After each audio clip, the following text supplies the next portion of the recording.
My pleasure this evening. First up is to introduce Sasha Coles, who will be the moderator of what was initially talked about as being a debate, but I think it's more going to be a sort of a love-in about parks, which should be very, very interesting.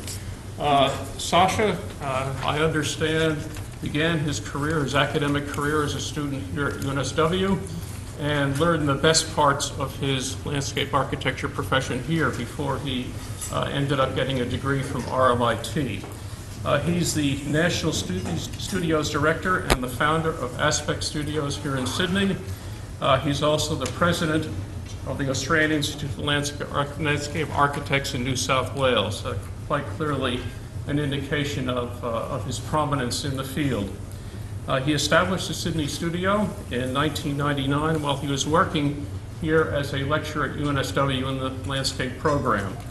Over the years, and the 12 years as part of Aspect, he's been part of 20 different award-winning designs. And just among these, this is just 2010, the AILA National Award for Planning and the AIA Architecture Award for Urban Design for Paramount Park, the former Water Police site, in collaboration with Hill Fallis Architecture. In addition, he's won the Institute of Public Works Engineering Excellence Award for the Bondi to Bronte Coastwalk Extension. I know many of us have enjoyed that over the last several months and actually over a number of years. He also has been part of the UDIA National Environmental Excellence Award for the Melbourne Convention and Exhibition Center. He's not only interested in things which happen, but I noticed in checking out his some of the references that he's been an eminent juror on something called Unlandscaped 2010, and these are the landscape projects which have been proposed but never built. And he might actually have something to say about some of those excellent ones this evening. He was appointed to the Premier of New South Wales Urban Design Review Panel. He continues to be involved in universities both here at UNSW and at UTS, University of Adelaide, Victoria University in Wellington in New Zealand. He's a member of our Dean's Advisory Council here in the Faculty of Built Environment, so we obviously have an eminent MC for the evening. Sasha?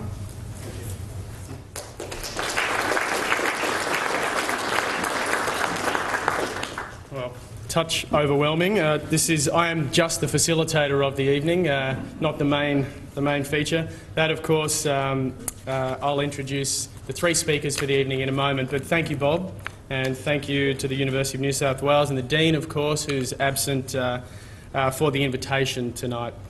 The structure of the talk, basically, I'll be doing a scene-setting presentation, if you like, on a series of transformative projects, I think, in Sydney from recent times, kind of a collage, a very quick run-through, and then, of course, we'll be handing over to the three speakers for the evening, who I will introduce in a moment, who will talk about really this topic which is up here, which is Sydney's great strength. Three different scales I'll talk about, three different positions and topics.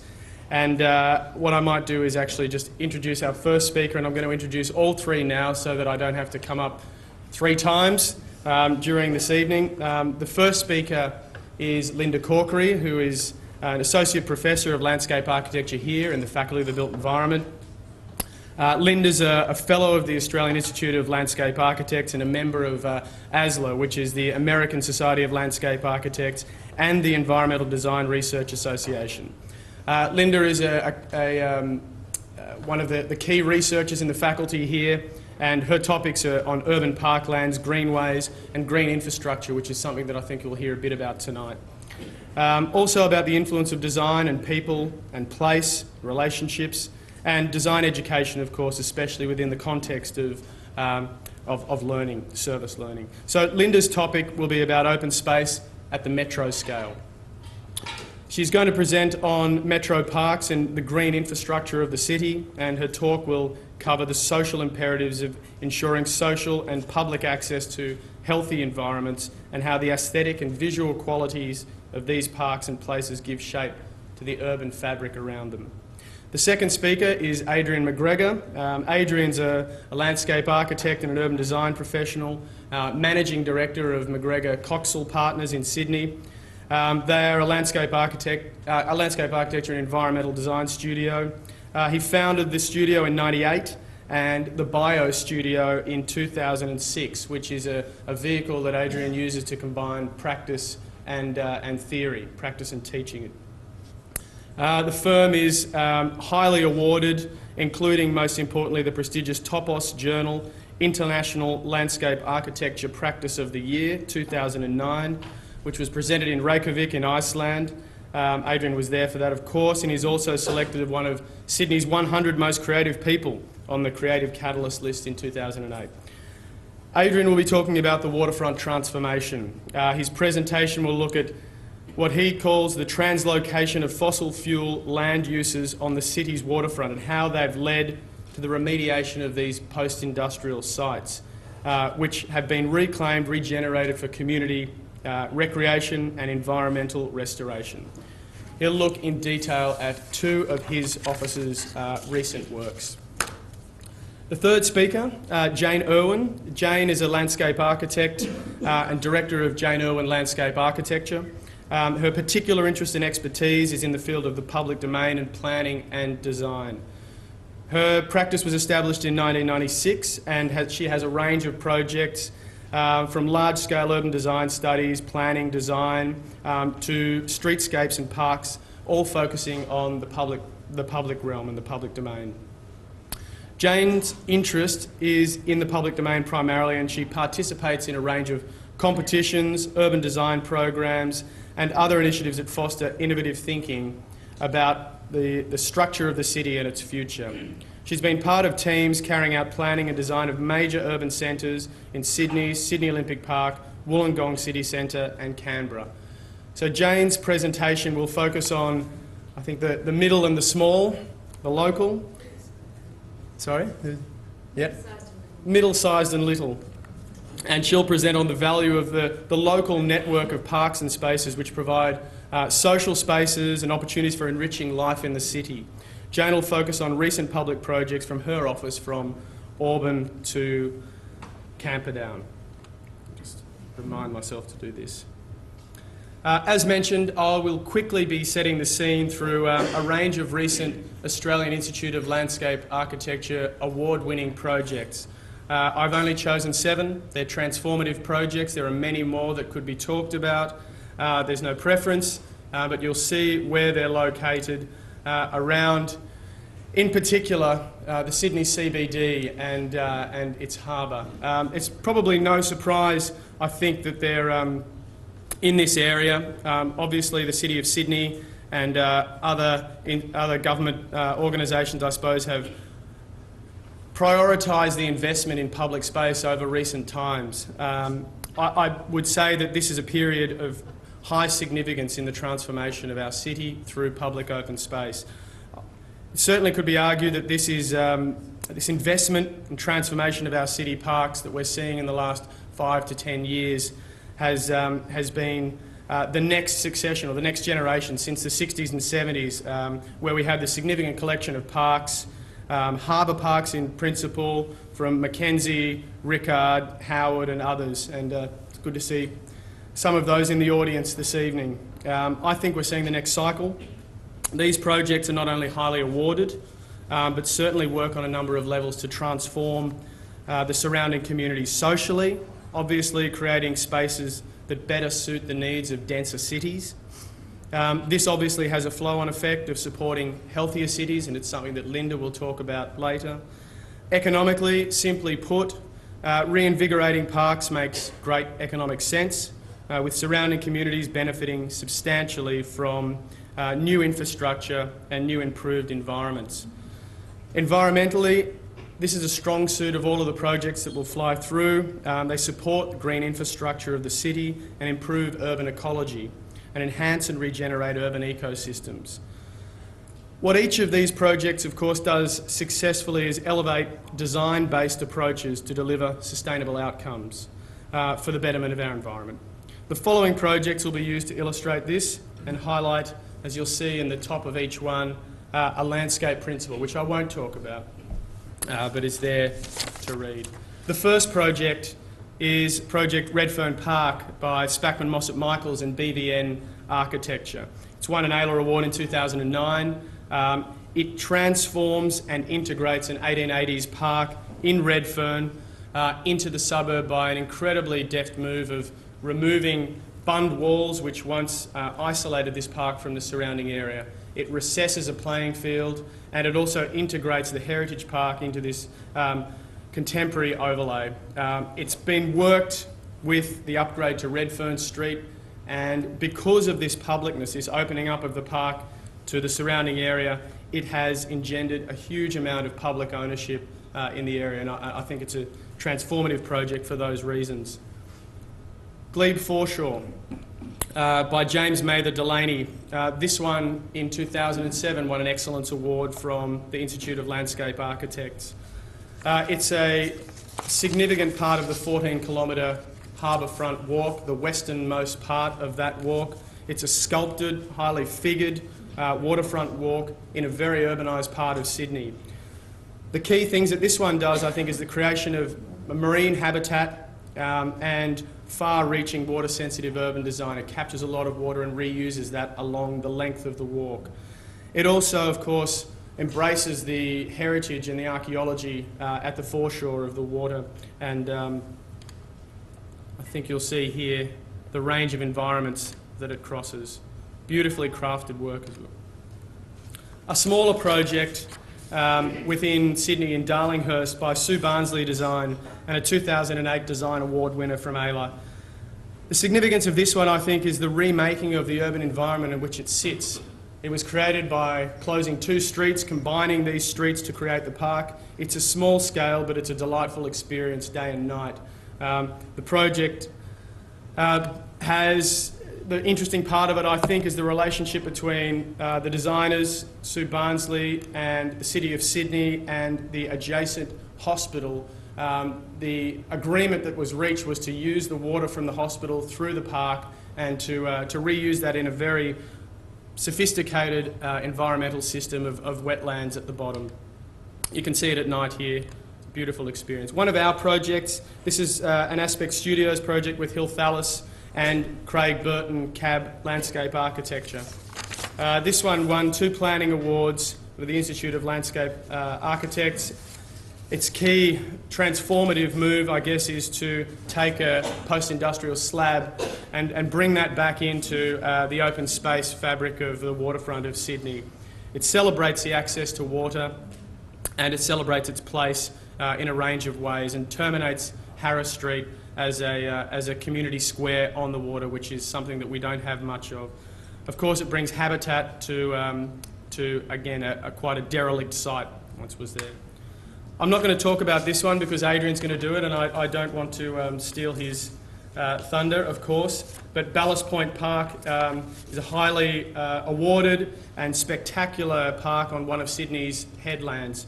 I think the key thing for this one is a dramatic reclamation project, and the beauty of the project is, of course, in its recycling and its reuse of on-site materials. I'm sure Adrian will take us through this later.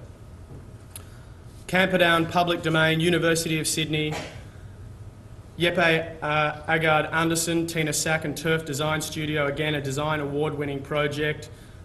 This project creates a strong framework. It's a campus design, and it integrates Sydney University within the city. Quality materials, local plants, it uses Sydney red gums, and again, significant water initiatives for this project. And finally, probably one of the most awarded projects of recent times, again from James Mather Delaney, Tonkin Zuleika. It won the medal 2010 for landscape architecture, and it's the Paddington Reservoir Gardens. Highly complex and multi-layered space, very subtle from the street, but of course very layered as you move down through there. It's part architecture, part landscape. It's essentially a living piece of archaeology. Hopefully the success of these projects will be used as examples to continue to support capital investment in parks and open spaces. And these are just a few, but hopefully they set the scene for what's to come. So I might pass over and take a step back and introduce Linda Corkery, and again, if the other speakers could just follow on, that would be great. Linda, thank you.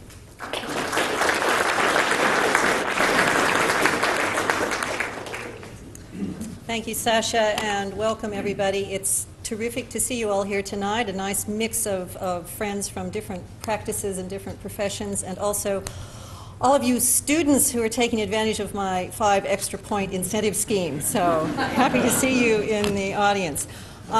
There's a great deal of beautiful imagery to be shown in the next couple of presentations tonight, as my professional colleagues Jane and Adrian are going to be talking about projects that they've been involved with.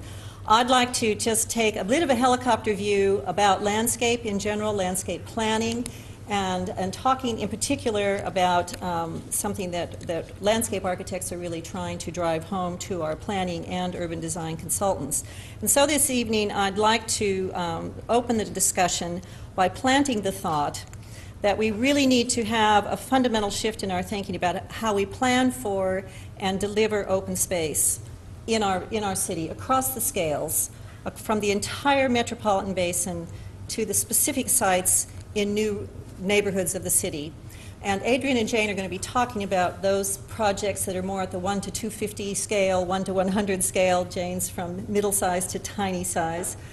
We're also going to be talking, zooming out and looking at the 1 to 250,000 scale of metropolitan planning.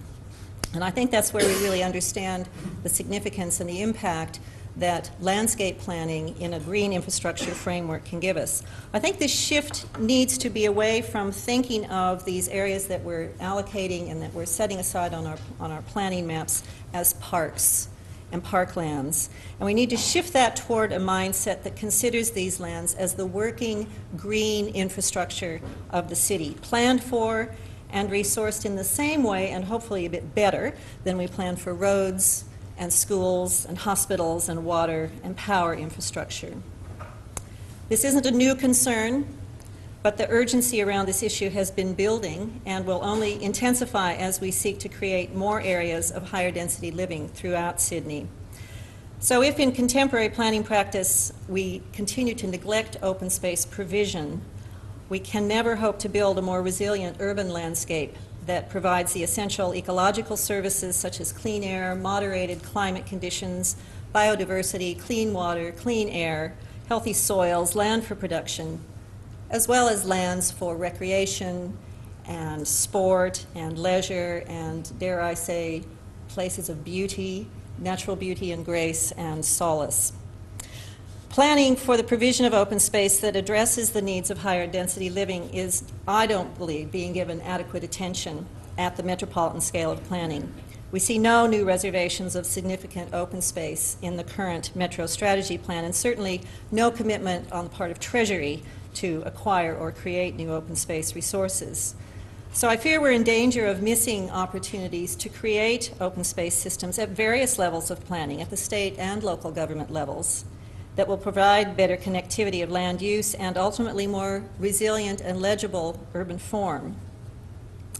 Now more than ever, we're urgently aware of the need to work toward a more sustainable urban form. And in the 70s, when we all celebrated the first Earth Day and started thinking about how we can take care of the environment, and we were concerned about all those things, we've moved on from that now to realize that the health of the planet is very much linked to the decisions that we make at a local scale, and indeed the health of human beings. Healthy behaviors, active living relates directly to the way we plan and design the environments in which we live and work and play. So as I mentioned, these are not necessarily new concerns or our ideas. And our professional forefathers in landscape architecture and planning in the 19th century seemed to get it. They got it in a big time. They understood that parks and open space are essential to healthy, livable cities. And as a result of their campaigns to reserve significant tracts of urban parkland in developing cities such as New York and Chicago, Boston and Baltimore, those green spaces helped to shape the way those cities evolved. And these are still places that continue to provide well-loved, well-used urban green spaces. Today, however, the driver of open space decision-making is the dollar. Bottom line, local and state government lands at local and state government level, land is valued primarily for its development potential. And so seen through this lens, open space is often regarded as an extra, a nice to have, a maybe not so essential component of urban form and function, but something that ultimately must pay its way. Consequently, most metropolitan open space planning decisions become stuck then on this sort of minimum standards of provision attitude. You know, what's the minimum that we have to provide in this new development to meet the standards? And I think as a result then we tend to focus more on what's the amenity value or the recreation values of these places rather than the broader values. So the evidence is mounting from a variety of fields that concludes that the benefits of urban open space are manifold. It's far beyond just providing playgrounds and barbecues and picnic shelters and playing fields. These lands indeed contribute to maintaining the health of the city's ecological systems, and in doing so contribute to human health, social sustainability, and indeed economic strength. And so what I put forward tonight is that we really need to shift to thinking about these spaces as green infrastructure. And when we see it from this perspective, we can start to understand some of the ideas that have come through in this briefing note from the American Planning Association in one of its City Parks Forum briefing papers. And I quote, "Just as growing communities need to upgrade and expand their built infrastructure of roads, sewers, and utilities, they also need to upgrade and expand their green infrastructure. The interconnected system of green spaces that conserves natural ecosystem values and functions, sustains clear air and water, and provides a wide array of benefits to people and to wildlife. Green infrastructure is a community's natural life support system, the ecological framework needed for environmental and economic sustainability." Now, this is a position that the Australian Institute of Landscape Architects share, and within the context of its recently completed federally funded Adapting to Climate Change research project, identified green infrastructure as one of the central principles which must drive planning and design decision-making. And so in one of their recently published notes, they talk about green infrastructure strategies providing the framework for a more holistic planning, design, and monitoring of the complex interactions between the built form and the environment within which it is situated, in order to enhance the performance of both and to enable human settlements to function as integral components of larger landscape processes affecting energy, water, carbon, and biodiversity.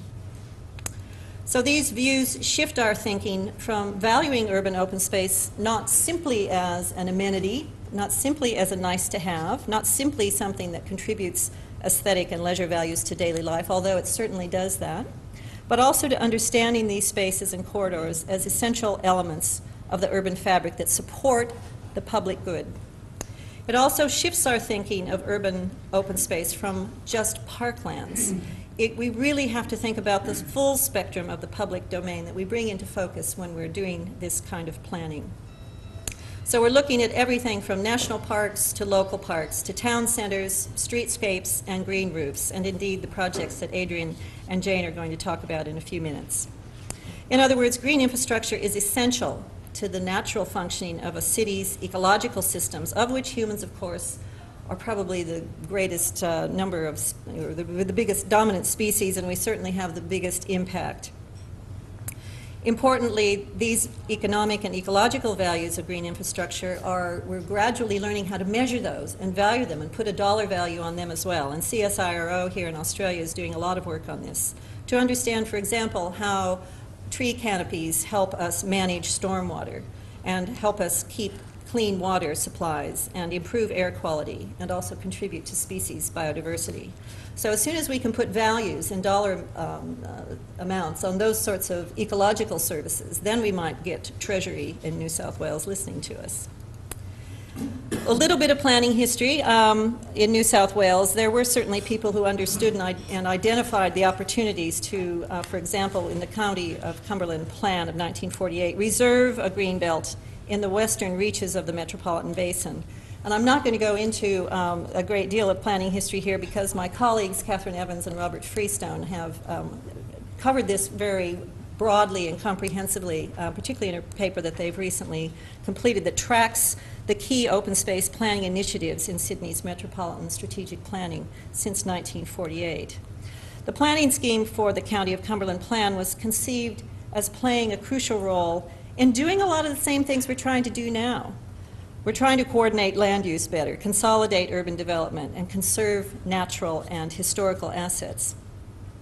There was a green belt as a central feature of this plan, which was meant to be a barrier to suburban sprawl, but which was effectively abandoned because of the development pressure that mounted at its edges.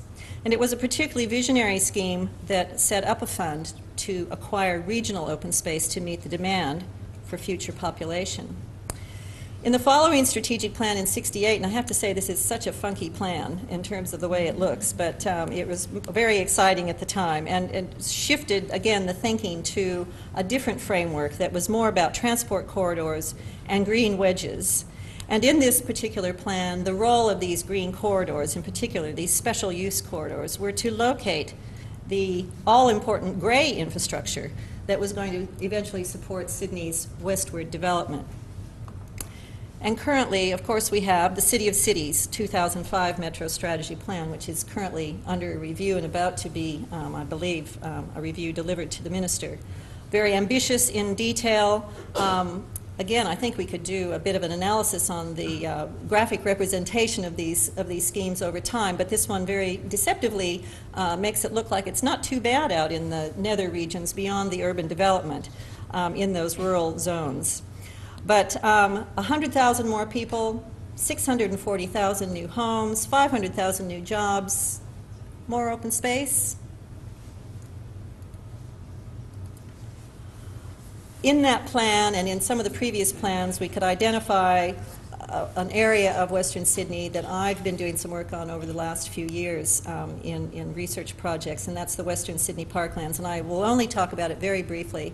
This is not clearly a parklands that has lots of finished work with lots of specific images of places, although there are zones and there are specific locales within the Western Sydney Parklands that we can look to, many of which were developed in relation to the Olympics, in preparation for the 2000 Olympics. This is some of the work that was done about 8 years ago now with URS consultants in looking at the management vision for Western Sydney Parklands, recognizing that a new way of thinking about a 21st century parklands was not to define an end state master plan of how the whole thing, of the whole 5,200 hectares was going to be developed, but in fact to identify the landscape characters, the diversity of things that are going to be happening, the experiences within this corridor that extends 27 kilometers from north to south, and as I said, has over 5,200 hectares. It includes also as you can see, the Prospect Reservoir, which is Sydney's main water storage supply. It's got City Farm, it's got the Olympic Equestrian Center, the Shooting Center, Fairfield City Farm. It's an amazingly complex and rich part of the city. The plan on the left shows the size of this place in relation to the harbor. It actually covers a land area that's not dissimilar from the area that's covered by the harbor. And you can see the little green dot toward the ocean, which is Centennial Park, and another black dot about where it says Sydney, which might be about where Barangaroo is. So it all puts it in perspective. But this is a big piece of land. A very diverse character. It's unprecedented parkland in many respects, not the least of which is its size. And it has, as I said, this rich diversity of landscape characters. Bob Carr had the privilege of being the premier at the time these lands were officially gazetted, but they exist because of the foresight of previous planning bureaucrats who foresaw the value and the necessity for acquiring these lands for future generations. The Western Sydney Parklands are now managed by a trust, and the means by which they are developing their presence with their Western Sydney constituency is a very 21st century mode via the internet. The website imagery, interestingly to me, is very much still about ordinary things you do at a park. So attracting people to come to this amazing corridor to have a picnic and a barbecue. And indeed, many of the locales within the Parklands are exactly about that. And the people who live next door to them are wanting to do exactly that as well. The research that I've been working on over the last few years with this, I mean, we've discovered a number of things about the Parklands, but one thing in particular was that people have no idea that Plough and Harrow Park is part of this greater corridor of open space, or that the Cricketer's Arms is in the Western Sydney Parklands, or that indeed Nurraginji Reserve is part of all this. So the challenge, I think, for the Trust is really giving an identity to this Parklands, being able to manage it as a series of discrete places that people are going to want to visit and use, but also managing it as a significant piece of urban green infrastructure. So who do we need to nudge along in shifting the perspectives on green infrastructure? Well, first of all, I think we need to work at the very high levels with policymakers at various levels of government. State, obviously in the Department of Planning in the first instance, and the local government level as well. And I think we need landscape architects working at that very high strategic level, at least sitting in a central advisory position, if not indeed on the payroll.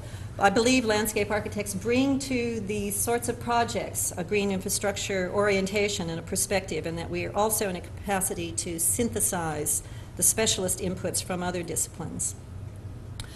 Professionals and practitioners, landscape architects, planners, urban designers who work together regularly in collaborative, multidisciplinary approaches, working with ecologists, transport planners, public health and urban agriculture experts, cultural planners, artists.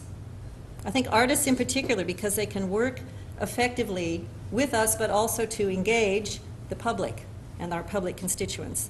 The public needs to be made aware of the issues, offered opportunities to become engaged with them, give voice to their ideas so that so the planning process doesn't get hijacked by sporting interests and developers. Also, I think the public needs to be helped to understand that there will be sometimes the need for public-private partnerships to deliver and maintain the facilities and programs that are desired and indeed needed to serve the needs of the growing population in these areas. But these have to be managed and monitored. And then higher education, of course, that's us. Here we are. More multidisciplinary learning and teaching and research right here.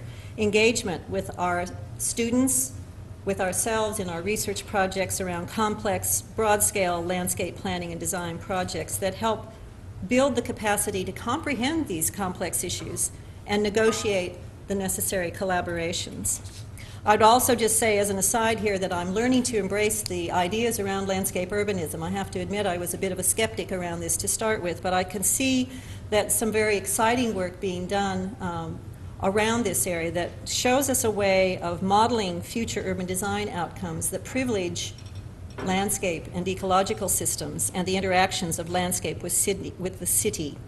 And I think that's an important way, reworking of the way we think about urban design, not so much about the built form, but the connectivity of urban ecologies and systems. And so I'm pleased to also let you know that in our faculty already we're working in a number of these areas. I mentioned Rob and Catherine's work on the planning history regarding open space delivery.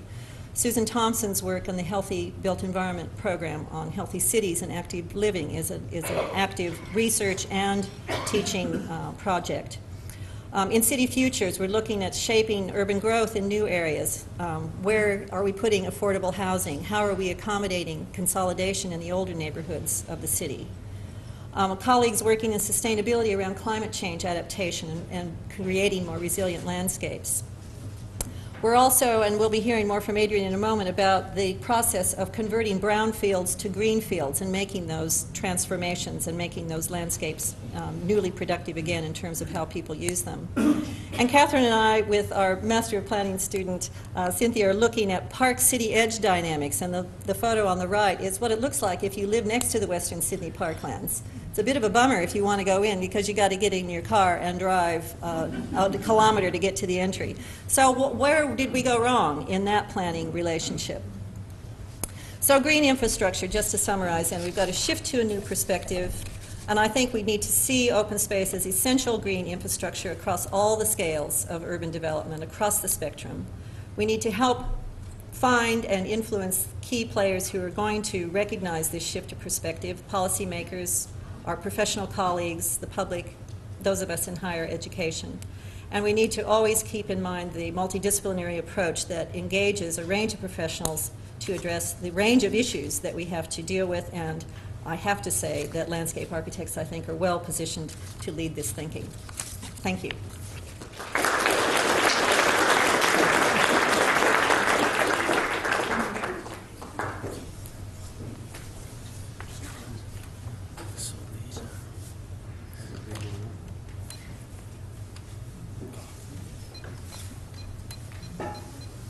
Let's get some ambience here. Thanks, Sasha.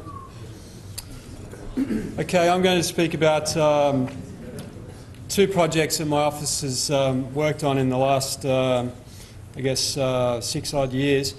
Phil Coxell and myself and our team over in Manly have been, I guess, having a lot of debates about these kinds of spaces and about Sydney, the evolution of Sydney, the evolution of landscape, and what it actually means to actually have the opportunity to design a parkland on Sydney Harbour. And for us, both of these projects represented an incredible opportunity, and I think that we felt that we were really lucky to be able to actually work on the edge of Sydney Harbour and to participate in a process and a lineage of work that's been going on for many years.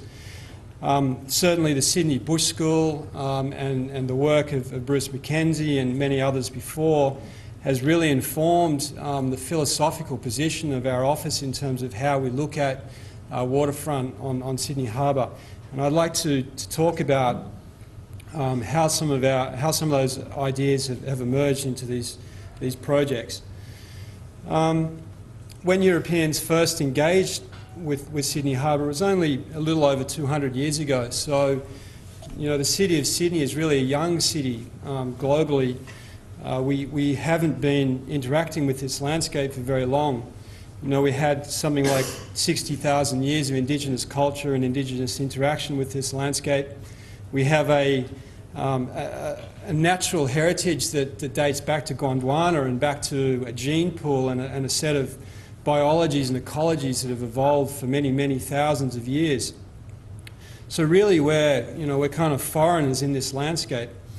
And the kind of craggy bays and the waterways and the sandy beaches and the incredible Australian vegetation that was encountered, we've been struggling to work with as a nation and as a people since that time. So what it's meant is that we have we've placed our cities over this incredible landscape. We have cut it, we have dissected it, we have inserted our European urban methodologies across this landscape.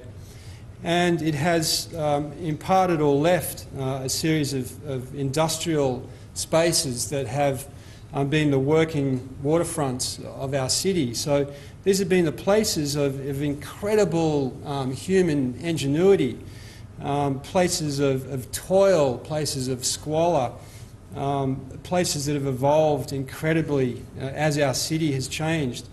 But what has happened recently is that through technological change and growth, and in fact, you know, the development of and commercialisation of oil, which has really only been the last 150 years since we've actually been using oil,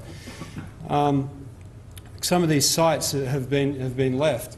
So the two projects I'll talk about emerged directly out of fossil fuel legacy, directly out of the interaction of oil in our city. Ballast Point and BP. The BP site was a place that was used for oil transfer, so oil that came to the city was taken from ships and then it was moved across the landscape and through our cities to drive industrial processes. And then the Caltex site, which was a place where actually lubricants and greases were made and distilled out of the oil, the crude oil that came ashore. So two different oil uses, but they've left this kind of legacy. Also, interestingly enough, both of these sites were contested grounds. So the communities fought for these sites to be protected for public use. The government, state government for both sites was going to put housing on these projects, and they were going to be given over to real estate development. But the communities fought as through a process of activism to make sure that they were kept for local people. Each of them are about 2.8 hectares, and interestingly enough, they kind of form a gateway into the inner harbour. So again, we feel that we've been very lucky to be able to work on two sites that, in fact, create this gateway. The early planning work on the BP site, which I'll start with, was done by Clouston, and then we came through after that and built a framework upon that original work, and the client was North Sydney Council. So this is a shot sort of showing it in its kind of heyday of industrial tanks. So it was populated by, you know, hundreds of these different sized tanks, and the tanks were set and sort of cast and cut into the landscape. So the kind of topography of the flooded valley of Sydney Harbour was cut through and benched and shelved to create these incredible spaces, which then formed, you know, a platform for us to work with.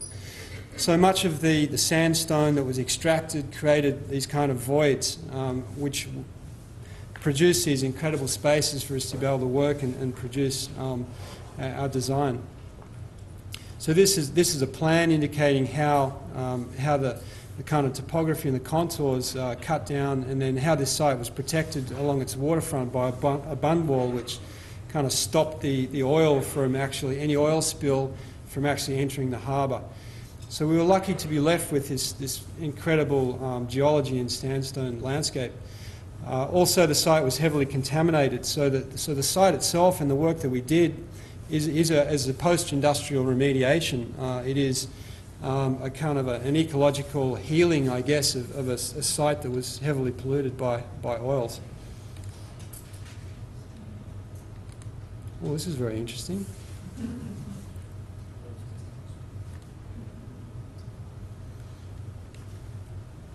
It's quite beautiful, isn't it? It's not supposed to look like that. So the BP site, we used very robust. We had a very small budget with North Sydney Council, and we wanted to create a series, or use sort of materials that were very honest to the industrial character of the site. And part of this was also driven by the low budget. So we picked meshes, and we picked galvanised steel. We designed our own furniture. We picked crushed sandstone. Oh, that's terrible. Does anyone know what's happened here?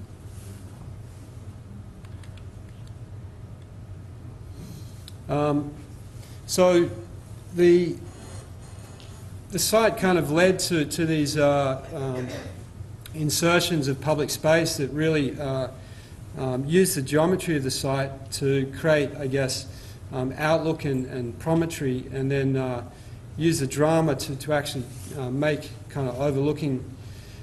We use sandstone again in terms of gabion walls here. This is part of the bund wall because we wanted to repair parts of the site by using a material that had actually been extracted from that and replacing it.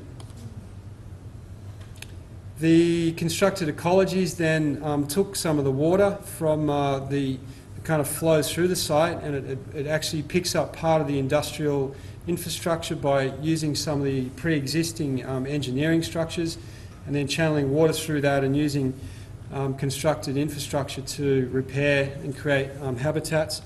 So birds are coming back, water is there. There's a really kind of a rich diversity. All the seed used for the site was provenance stock, so it was all genetic pool from the local species. The concrete gave us a material that was very plastic that we could kind of shape and mould, and then we cast the steel into that. And we used kind of very, what we wanted to do was make something that was very timeless, something that was going to be there forever, that would always have a kind of a memory of the past industry. The interpretation provided another layer. UTZON worked with us on that, and we really worked to try and interpret and kind of work with that the incredible history of the site. So it was really a layering of concrete materials, of sandstone and gabions, of gal steel, and then putting those together in a way that was kind of quite simple.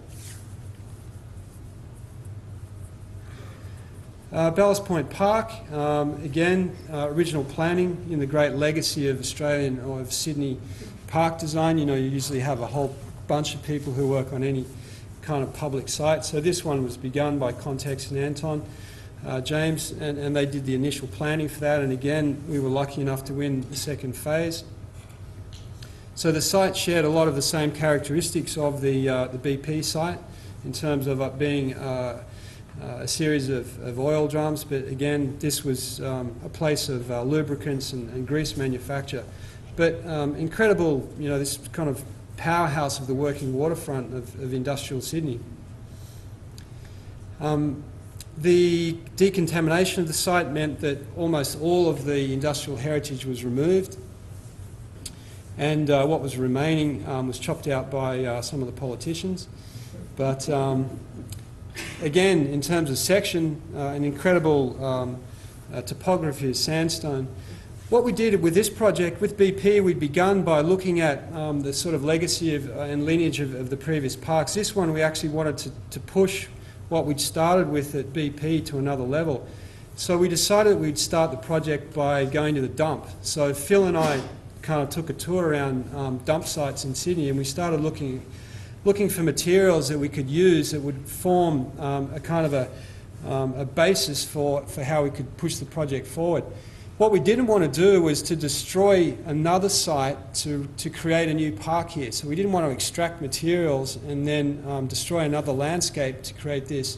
And of course, Ballast Point, the origin of Ballast Point was that the material that was cut, the sandstone that was cut, was placed on the ships and the vessels that went back to Europe. So ballast really came through as a kind of a strong driving force.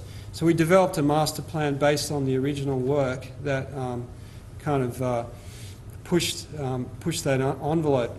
Even the architecture and development of all the materials, we started looking at and modelling how we could take some of this material we'd found in the dump, which was the reused rubble and material, and how we could use that to face engineered walls. We combined that with what we'd learnt before using precast concrete. We also wanted to bring in renewable energy, and we wanted to push wind energy and some of the things that we hadn't done in BP. We had a bigger budget. And we also wanted to make a more refined set of interventions, of designed interventions that were kind of in contrast to the original kind of robust muscular output of BP. So ballast was a much more refined set of gestures. We were lucky enough to uncover some quite beautiful structures on the way in terms of existing walls, and then we went through a process of modelling this so that we really understood exactly what it was that we were going to be designing.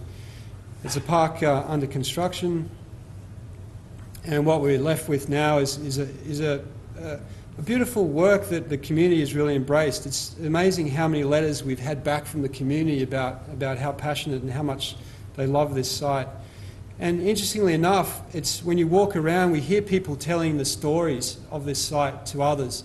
So as we journey around, you often, will catch a conversation where a local person will be actually explaining, the history of the site. They'll be explaining what the structures are, where the materials came from. And really it has embedded itself in the local psyche.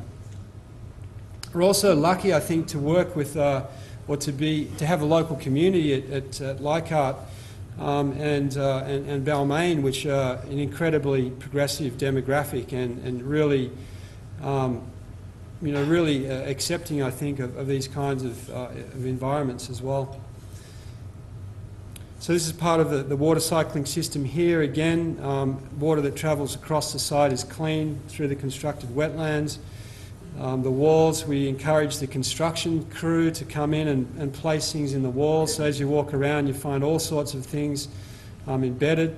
We had the Menevia residence that was there, so we had these layers of archaeology, of of the marine villa, and then the idea of the memories and ghosts of the tanks and how they're kind of interpreted over the top.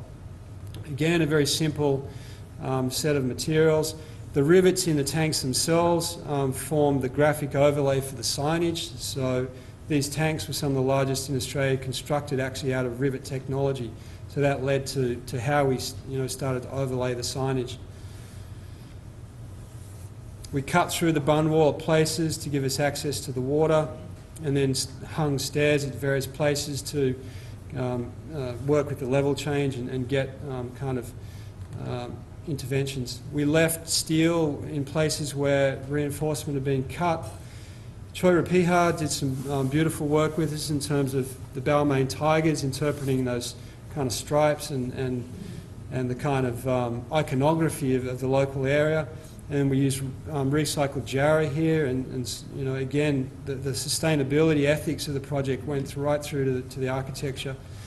The wind turbines came from Italy, and we struggled greatly to get these in, and we learned a lot from doing that. And then here we work with the skin of the tank to create a kind of a iconic piece at the top of the hill.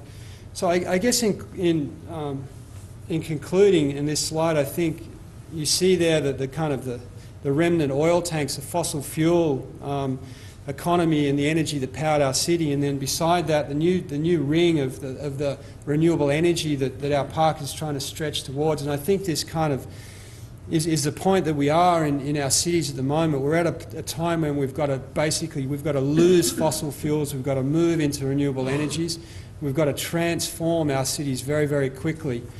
And I hope that these parks have been part of that process that we need to continue with. Thanks.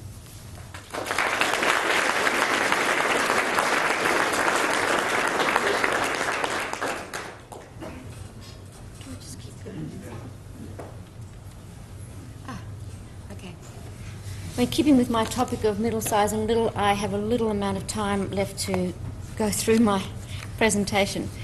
So my task is to talk about the middle-sized and little public parks, and after all of that significance, it's a big act to follow. But the little parks are, in a way, the less glamorous extras in the theatre of the public domain.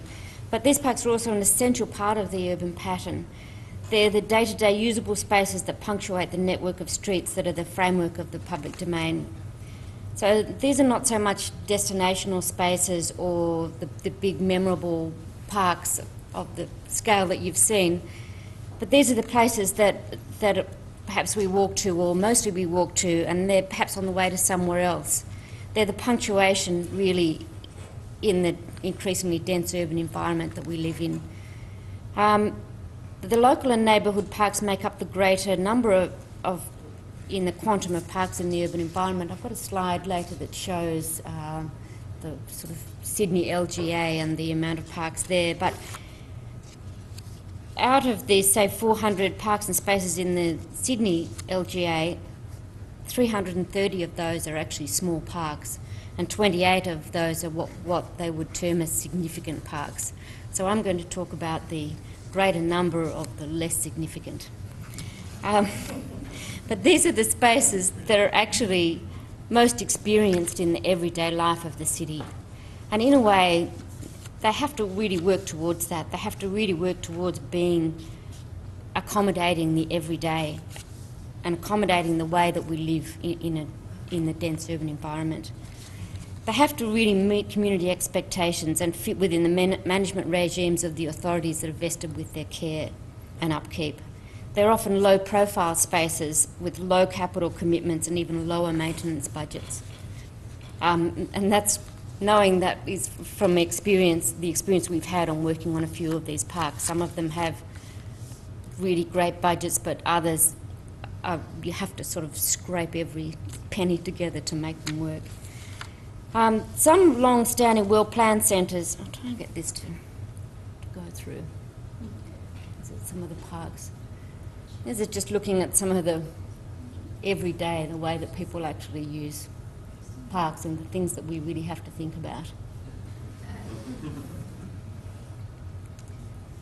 Some long-standing, well-planned centres have a really rich network of parks that have been built into the urban framework, where growth has been predicted and catered for. And I think that parts of the Sydney LGA have actually been planned with really great open spaces and great local parks that cater for the commercial centres and for the residential centres.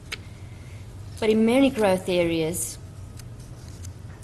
in many areas, in some growing centres, these are the spaces that are actually leftover spaces where council has been able to acquire land at relatively low cost. And so what you're left with is a space that has to work really, really hard because it's not a planned space. It's something that's in between here and in between there that has become a park, but it really has to still do all of the same things that we expect a park to do. In many growth areas, the local parks are undersupplied and the existing spaces have to work very hard indeed. So my practice has recently worked on local parks in very different locations and characters and level of funding. Design of these spaces has been guided by a few central ideas, and the first is that parks are democratic spaces. As expressed by the 19th century American landscape architect Andrew Jackson Dowling, they are places for public enjoyments open to all classes of people, provided at public cost, maintained at public expense, and enjoyed daily and hourly by all classes of persons. And that's the most important principle of the development of these parks. They need to fit all of the classes of people in the everyday activities. We see that people tend to actually make territories within the parks, even the very small parks, and these places need to be able to accommodate those territories, even though they're a very small size. They need to be of the place, even if that's a celebration of the ordinary. They must be robust and enduring and maintainable spaces that will last the distance. As we said, they often have very low maintenance budgets. And they should delight. So these are three of the parks that we've recently worked on. As I said, they're in very, very different environments and they have very different budgets, but they have to kind of do the same sort of things for the same cost, I guess. So Bear Park on the shores of Sydney Harbour and Elizabeth Bay was part of the Sydney City program of park upgrades, and it caters to a mostly well-educated and well-heeled community with very high expectations, which we found in the public consultation process. The upgrade of this existing and much-loved place was well funded. It was about between 250 to 300 a square metre, which doesn't sound like a big budget, but it actually had a lot of area of just free grass space.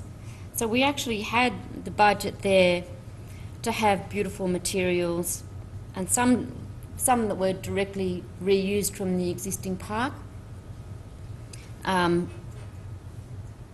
some that we imported to make for some very beautiful sandstone paving, new play equipment, upgrading of service buildings in a very refined way, remaking of old roofing tiles in a traditional style. We did water capture and reuse as well, because it was at the bottom of a catchment, so there was a lot of water that's just pouring down from the stormwater into this little park and then out through the harbour. So it was a very easy thing to capture that water and use it to irrigate the new green building, green roof that's in there, and also the park, which was rather kind of dried out and hard to grow things on. We also, with this, really tried to retain the character and the functions of the existing park, but really just to enhance those qualities. This is a sort of park that was used a lot by the local population.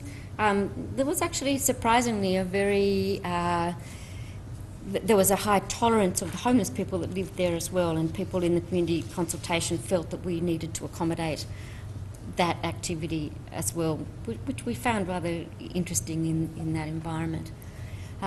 So really the work here was to take the existing spaces, clear out the clutter, and try to really reactivate the spaces that were there. They'd been sort of filled up with bins and bits of furniture and lighting and etc. So we cleaned it out and really just tried to reinforce what was there, repaired the walls, made new play spaces, and etc.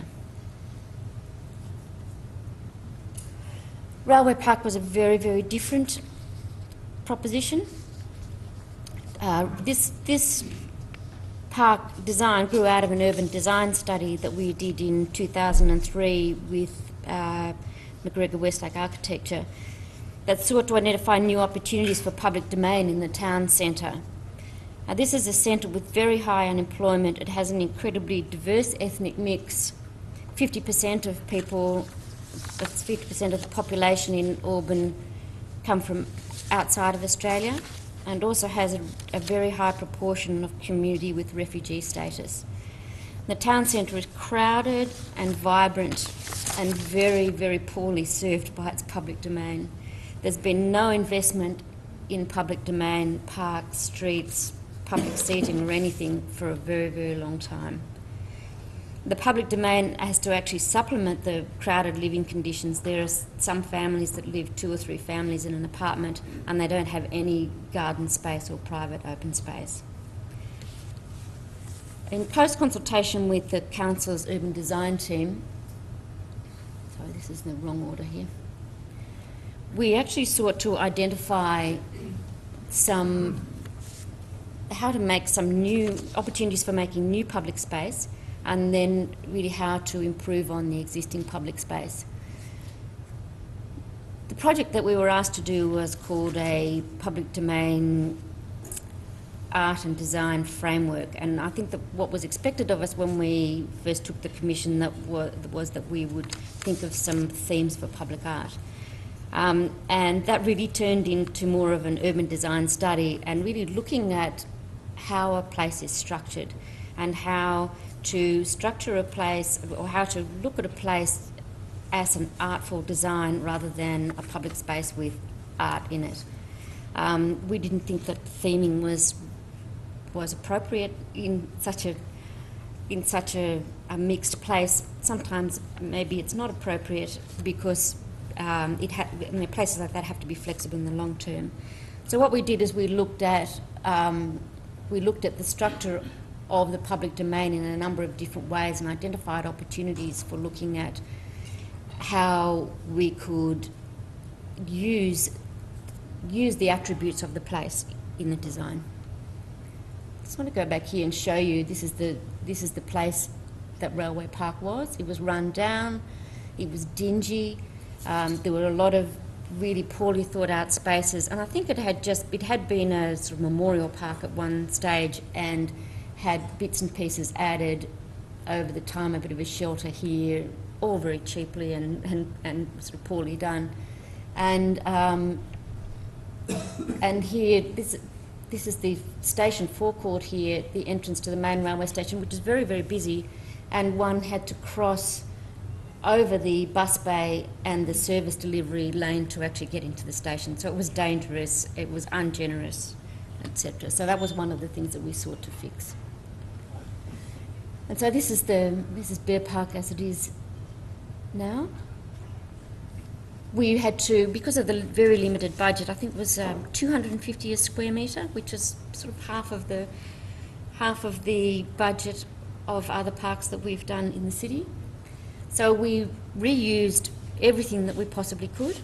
The materials, a lot of the paving here, most of the paving is actually directly reused from the existing site. We just took up the existing paving, turned it on its side and relaid it.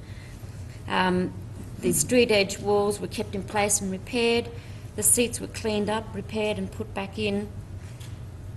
And recycled bricks we used to make up the pavements where necessary. The other finishes were very robust. We used reinforced concrete, stainless steel, and then there was, but for the overlay of delight, we utilised colour to make the urban furniture.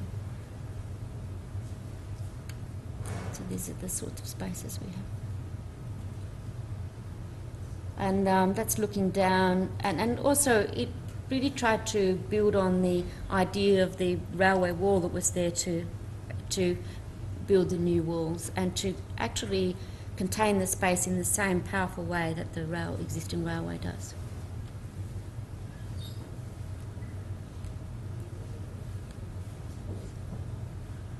So this is actually a very hybrid space. It's not really what you would. It's not really a park in the same way that you've looked at the parks we've looked at earlier. They're not really green spaces. I'm not sure if you could include them in the idea of green infrastructure. But they're spaces that incorporate little squares and parks at the same time, and then they necessarily have to accommodate a lot of people and very, very intense use. So it's very difficult to make these, to actually relate these back to the idea of nature in the city. But where we can, obviously, where we have the green spaces, we try to relate those back to the ideas of nature. In this park, we couldn't really sensibly capture and reuse water. We didn't have the money to do that in the first place, but it's on the top of a catchment rather than in the bottom, so it didn't make sense to do that. Balfour Street Park. This last project is a very tiny space in the city. There was a street closure turned into a pocket park that provides an intimate community space. It's a forerunner to the most grandest urban spaces or open spaces of the Carlton United Brewery redevelopment now taking place on the edge of Chippendale and the city. That is a series of very minimal spaces with very sophisticated minimalist design, I think, and a much more restricted palette. The concept plan for this was by Sue Barnsley Design, and then we did the second stage, but really trying to keep the concept in place as much as we could. And this space plays with the ideas of place and integrating materials borrowed from its context and of the nature of sustainability, which is embodied in the little water channel there.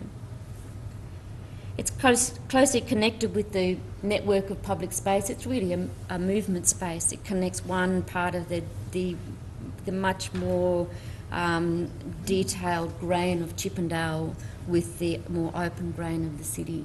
It includes a cycleway, a pedestrian way, and a number of ways through, and some resting spaces.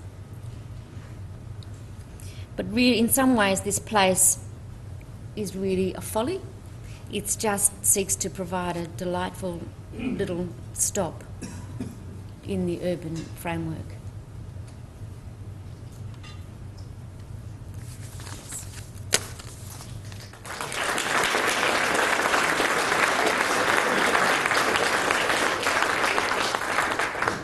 Thank you, Jane, Adrian, Linda, and thank you all. It's obviously we've gone over a little bit in time. We started a little late, but of course you've all hung in there, and we have the opportunity, I think, for some questions.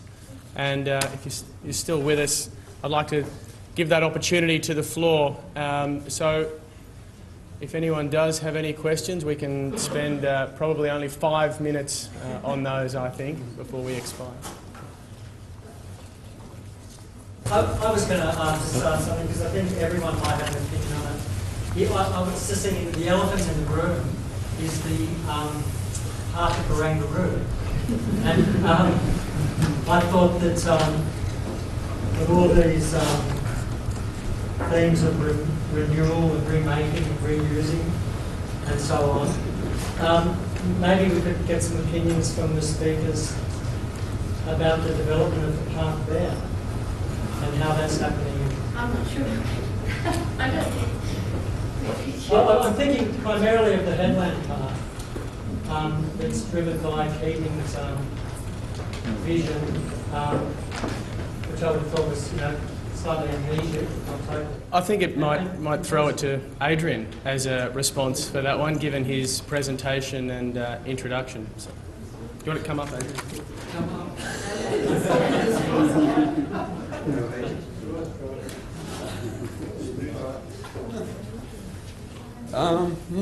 Well, I'm really torn in the Headland Park because conceptually the idea of taking the excavations from the buildings and then moving them, to a very close location and creating, using that spoil to create something, perhaps in terms of a low carbon project, is actually not a bad idea conceptually. If you look at the idea of a recreating a nostalgic piece of ecology, well, I think that's clearly something that nobody would agree is a good idea. But if you took it from a purely environmental ecological point of view, then maybe that kind of position of taking that material and not shifting it and trucking it all over the rest of the state is not a bad idea. And I have to say the work that Peter Walker did, I was actually quite taken by that. I was quite moved, and I thought, I was imagining myself standing in those spaces and standing in that park and looking at what he'd done, and I thought, well, actually, is it so bad? I don't know. So I'm really torn. I don't think that there's a clear answer. I mean, obviously there's a process issue involved, which I think is clearly deficient and which is clearly producing an outcome that is perhaps against how we should be producing projects in the city. That is undoubtedly, without question, the major problem with that project. But as to the eventual outcome, I don't know, I'm torn still. The jury's out, I think. Look, I won't stretch this out longer and make people feel uncomfortable, but I'd just like to thank again the speakers for this evening. So to Jane, Linda and Adrian, thank you. Well done.